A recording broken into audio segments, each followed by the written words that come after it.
What up, gang? Lane Carolina Jackpot time coming at you. It is December 17th, 2022. It also means that Saturday afternoon. I hope everyone's having a good weekend. Well, it's cold today in the upstate of South Kakalaka. Hey, that wind cuts through you like a knife through hot butter.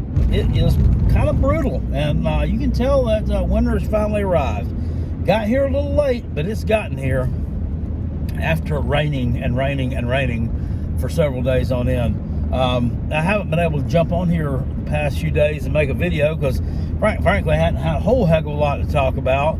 I wanted to talk about something that I noticed Thursday, I believe it was. Josh Pate, 24/7 Sports, does a show on YouTube, I think 3 nights a week now. Maybe it's just 2, maybe 3. No, it's 3 nights a week during the season. And he kind of talked about Shane Beamer's press conference that he did the other day, where he introduced Rudy Bob as the new offensive coordinator at South Carolina. Several people had reached out and asked me what I thought about this press conference. And to sum it all up, Shane Beamer, the part where he spoke before Rudy Bob actually spoke and gave his spiel about how great he is, Shane Beamer kind of bit the head off of the media and some of the folks in social media, I guess like myself. I guess I would be one of the people who doubted the hire of Rudy Bob and thought that we could have done better. Shane Beamer's like, hey, let's just get into it. He said, did any of you guys bother to check with any of the coaches that Dow Loggins has worked with before in the NFL? Did anybody reach out to Sean Payton, who Rudy Bob's worked for before, and ask him about his work ethic? What about Mike Shanahan, the head coach of the 49ers? Did you happen to reach out to Bill Parcells, who Rudy Bob worked for? I'm like, okay, stop right here, stop. Okay, Shane, no, we didn't. And here's what the thing is. In one sense, which Josh Pate kind of covered this as well. I'm going to link that down in the description box below. It's like a short excerpt from Josh Pate's show where he talked about this. Shane Beamer is in one of them places where he's right and he's wrong, okay? Yes. To get that many coordinator jobs, this guy had to have some talent. He has to have some kind of decent football mind for that many people to continue hiring him after his offenses had piss poor numbers year after year after year, after getting go from certain places year after year after year. Okay, he has to have something, maybe it's an intangible that these coaches like. Okay, but no, we didn't. Nobody did that kind of research, Shane. No, none of the media reached out to Mike Shanahan, okay, or Sean Payton. I'm not pretty sure those individuals probably aren't receiving an interview. And then to Bill Parcells, here's the thing, and I'm not being ugly.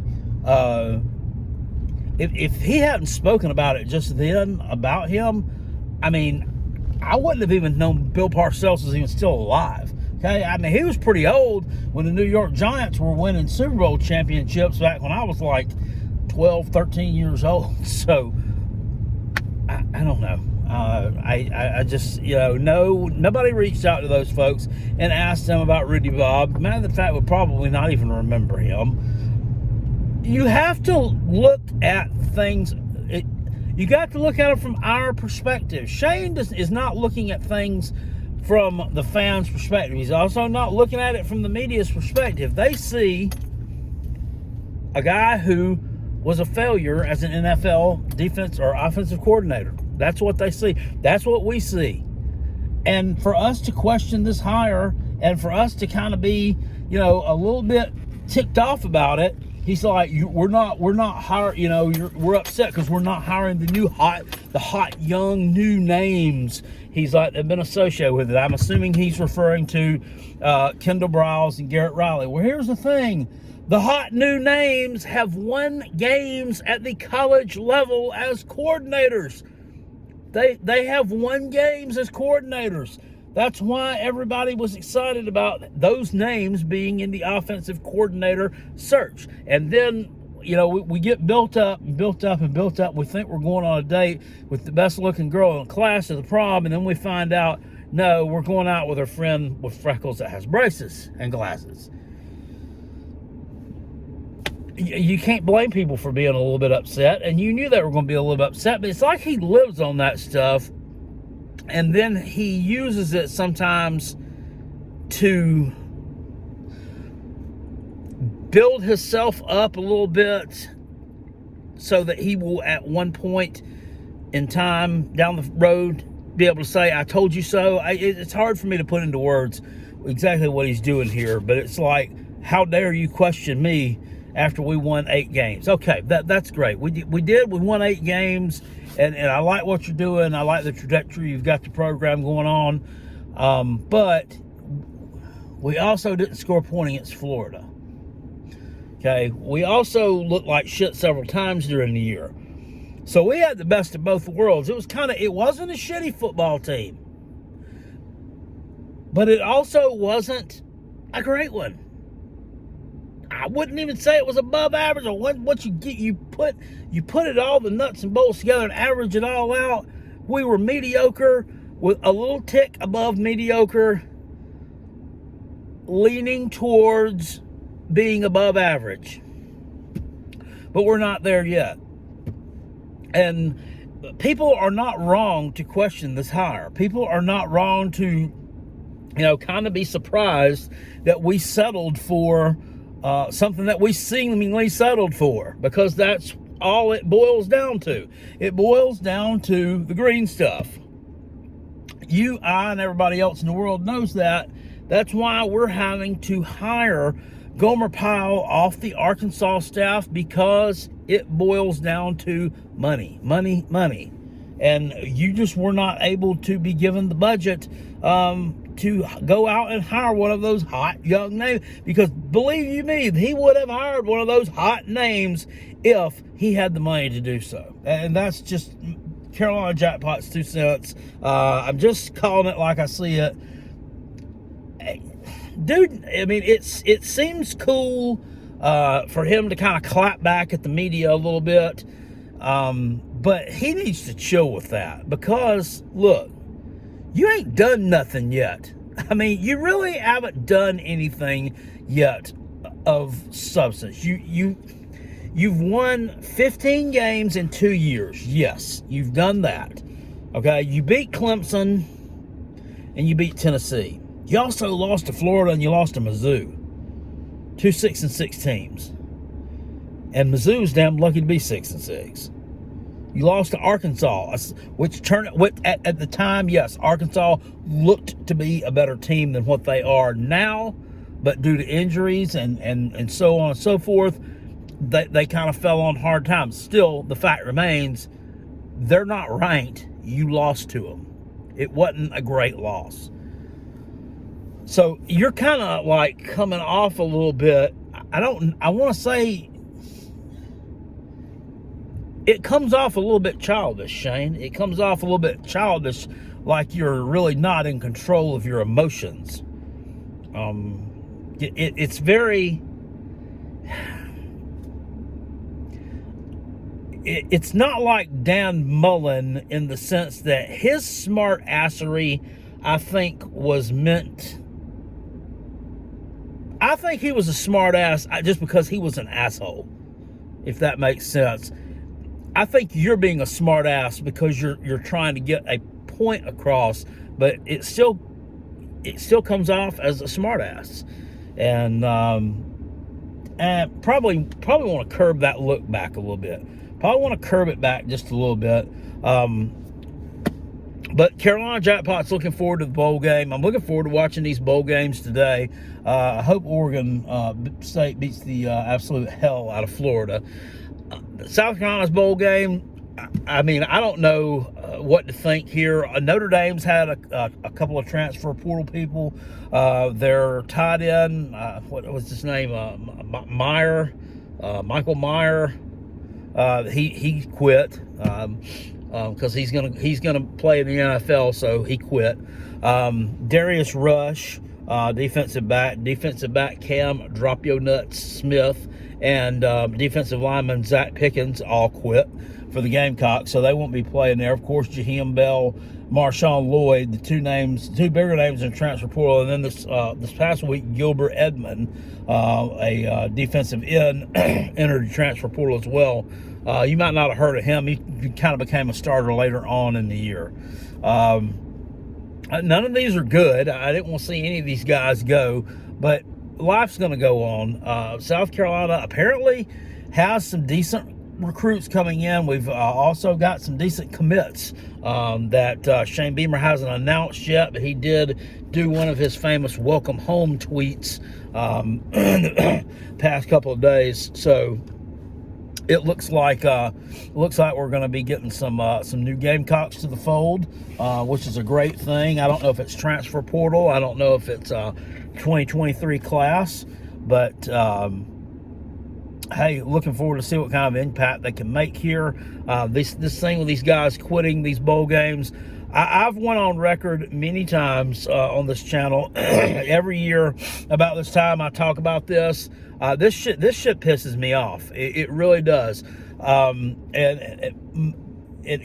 of you guys in the comment section that are my age to, I would say, 10, 12 years younger, agree with me. The bulk of the college football YouTubers are the ones that I watch a lot of, such as Uncle Lou, Pigskin Pete, BVD, Sea-Dog. These are some of the people I watched. Kangaroo Black is another one that I watched. But anyway, none of these people agree with this just being able to quit before the bowl game thing, just because you're going to declare yourself for an NFL draft. The NCAA is going to be the governing body of collegiate athletics. It needs to step in and do something about this, because this is ruining these games for these fans. These guys are talking about, so there needs to be a rule on when you can sign with an agent, what you can do after you sign with an agent. These guys, if they're on scholarship to a school, regardless of whether they're going to class, I know their goal is to make it to the NFL. It don't make a shit. It don't make a shit. If you're on scholarship, there should be a rule that you are committed to play in every game, unless injured, that your team is scheduled to play until your eligibility is up, or you have declared for the NFL draft. Well, you know what?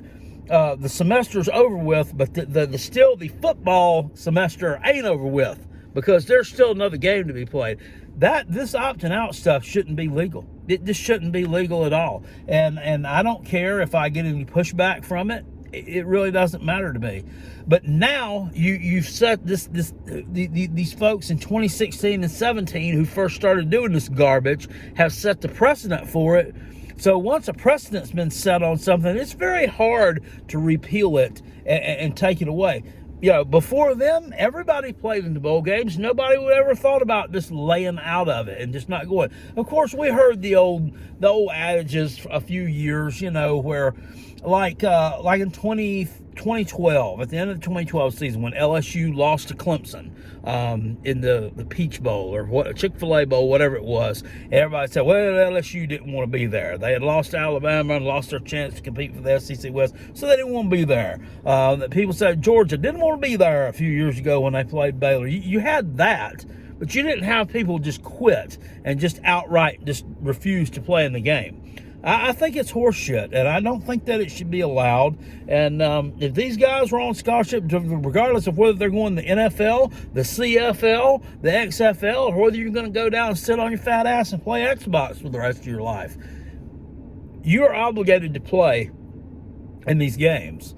And you can sit here all day long and tell me, well, you know, they're the only people that are college football fans that are in favor of this garbage are the younger, the 20s and the younger 30s, the woke crowd who you know, part of the me generation who thinks that everything is all about looking out for number one and money and all this garbage. No, No, you're wrong. And those of us who don't agree with this crap right here, we're right.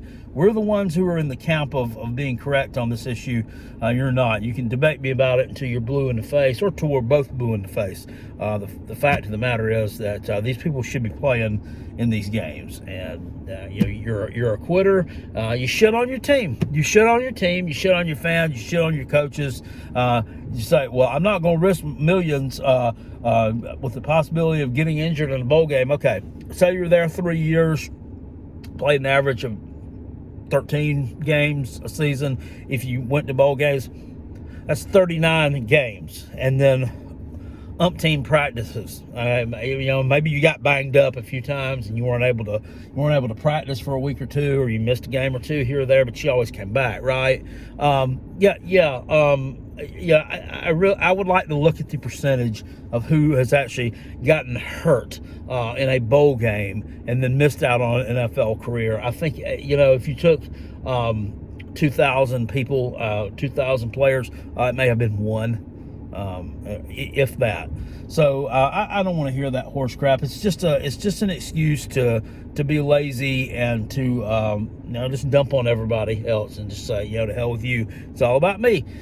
At any rate, I'm going to get in here, get to cooking some dinner. Got something nice planned today for the wife's birthday. And that's about all I got to say, guys. Let me know in the comment section below what you think about Shane Beamer's little attitude during the press conference the other day. And let me know what you think about Rudy Bob. Do you think it's going to be a good hire? Do you think it's going to work out? Do you think Shane Beamer is, for lack of better words, practicing damage control, just with his good, nice comments about how great of an offensive mind that Dow Loggins is? I personally think that there's a little bit of damage control there involved. All right, guys, I will see you all later. Appreciate it. Thanks for the 11,000 subscribers too, by the way. We hit that mark the other day, and I haven't commented on it, but I was certainly glad to see us tick over 11,000. Finally, we're there. I will see you guys later. Appreciate it. Peace. I'm out. Go Gamecocks, baby.